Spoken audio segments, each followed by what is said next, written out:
kapalit lang ng isda, sinagip ng XXX. Expose! Bagong modus operandi na target ang inyong mga credit cards. Ilalantad ng XXX.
Halos kapuputok pa lamang ng araw nang marating ng aking surveillance team ang San Joaquin, Pangasinan.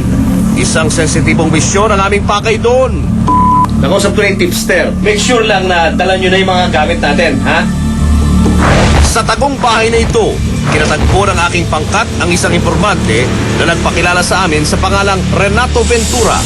Ang sabi ni Renato, kinontrata raw siya ng isang kaibigan para sa trabahong kidnap for ransom. Siyempre pa'y inusisa namin sa informante kung sino itong tao na nag-utos sa kanya na mangidnap. Si Juliet Sinlaw, kapatiran namin siya, isa rin siyang pastor sa Born Again. Tapos nakilala ko siya kasi pastora din yung ex-wife ko. November, December hanggang January, nagpalagpas. Plano namin. Noong una hindi pa raw sinabi sa kanya ng Juliet na kanyang tinutukoy ang tunay nitong plano. Katunayan, ang akala raw ng aming informante ay may mga pamangkin lang itong si Juliet na gustong magtanan kaya naisipan ng Ale na hiramin ang bahay ng kapatid na si Renato na nasa Pangasinan. Sabi niya, mag-boyfriend-girlfriend sila. Gusto niya, mag-in sila dito sa bahay ng kuya ko. Pero kalaunan ay nag-iba na raw ang tono ng kaibigan niyang si Juliet. Ngayon inuutusan na raw siya nito na dukutin ang mga teenager na pamangkin ng Ale na nakatira sa Baguio. Una-una, yung lalaki. Tapos nagbago na naman siya ng plan, yung na kapatid. Sabi niya, kumuha ka ng sasakyan, siya na bahala sa taas, sa Baguio. O pagka napagkapasok na doon, siya na rin magpapatulog. Paiinumin daw kung ano man yung klaseng pampatulog. Dadalhin daw dito sa Pangasinan, dito sa bahay. Tapos makikipag-transact siya sa mga magulang ng mga bata na pinsan niyang buo. Doon na ako kinabahan. Unang-una, takot ako. Saka, siyempre, non-viable yan. Hindi ko gawain yung ganyan. Sa puntong yon ay tinanong namin kay Renato kung may mga nabanggit sa kanya ang umano'y kidnap for ransom mastermind na si Juliet na dahilan kung bakit nais niyang ipakidnap ang sariling mga pamangkin. Tira. Pangalawa, galit dun sa hipag niya, yung kay Ate Michelle. Tapos dun sa mga bata. Doon na raw siya lubhang na bahala. Unang ginawa ko, nagsumbong ako sa local media, saka kay Police Senior Inspector Bingo de Asis. So in-advisean nila ako hanggang sa nakipag-transact na lang ako na kunwari, sige, tuloy natin, ganon. Ano pa nga ba't sinakyan nga raw ni Renato ang plano ni Juliet tungkol sa pangingidnap? Katunayan, ipinakita sa amin nitong tipster ang ilang mga gamit. Isang kamera, packing tape, utility knife,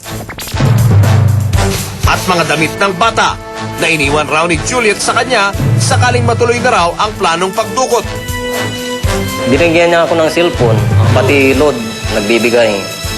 Sumalit na antala raw ang planong iyon ni Juliet dahil sa pagkakasakit ni Renato noong Enero. Pero ilang linggo pa lamang daw na nakaka-recover si Renato ay muli na umano siyang kinulit nitong si Juliet. Kung minsan tumatawag o kaya text ng text, Sinasagot ko naman, sige, okay lang ka ako. Pero nilalaro ko lang, hindi ko na makayanan na pinupusan niya ako na kailangan kunin na. Kaya tumawag ako sa XXX. Para patunayan sa amin na totoo ang kanyang sinusumbong, isinama ni Renato ang aking surveillance team nang muli siyang makipag-usap kay Juliet. Talagang alaga daw siya na yun. Pagdating sa bangketa malapit sa Wright Park sa Baguio City, isang babaeng nakamaskara ang aming nakita. Siya na pala si Juliet Sinlao na target ng aming surveillance operation. Noon din pinakilala sa kanya ng tipster ang dalawang XXX undercover agents na nagpanggap ng mga taong na-recruit ni Renato para sa gagawing kidnap for ransom operation. Kasi ito, siyang magiging driver ko. Sino mag-drive ko? Ito siya. Siya ang mag-drive ko. Ako hindi ako masabang tao Papakita ko muna ko sa yung bahay. Tandaan mo to ito kasi yung lugar na pwede yung pigapin yung pamilya ko.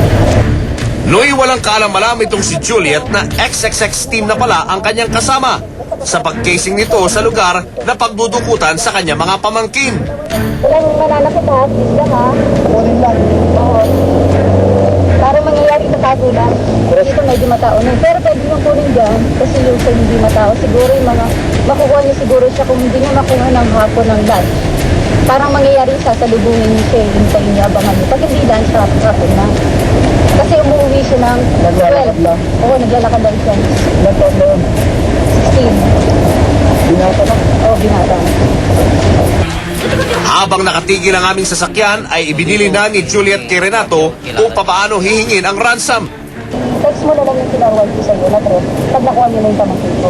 Kasi ganito yung magbibigay ako doon, kung nakuha niyo yung pamangkin ko, kahit nga sa dami ko, pwede ko maglagay ng din ng pera. Kasi usapan namin ni Ray, 5,000. Tapos may cellphone niyo, yung cellphone niya, ibenta niyo na lang. Sisigurado ko na umalis siya, nakasama niyo yung pera at yung Samsung. Sa puntong yon ay natako na ang usapan sa hatian ng ransom. Paano kung magkabigayan na? Ayun ang usapan na, 1M, sa 1M sa inyo. Diba pag nakuha na namin yan, saan ibibigay yung pera, paano ba? Kasi ang sabi ko kayo, yun ang pinag-usapan ko, mas safety kasi kung papaano mo pakakarito niya sa bata. Mo mo na yung parang abutan eh. Halimbawa, lagay mo dito sa okay, may nag-aabang dyan. Ilagay niya yung pera dyan, ilagay niya sa isang lalagyan. Merong nag-aabang na kumuha na kayo ng mga bata, yung talagang nagkakariton. Kausapin niya, hindi ko naman kayo kilala, hindi kayo matuturo na eh. Matapos mag-iwan ang kanyang mga tagubilin, ay bumaba na mula sa aming sasakyan ang sinusumbong na mastermind. At nakakatawa na hindi man lamang nito hinuhubad ang kanyang maskara sa pagtalikod niya sa amin.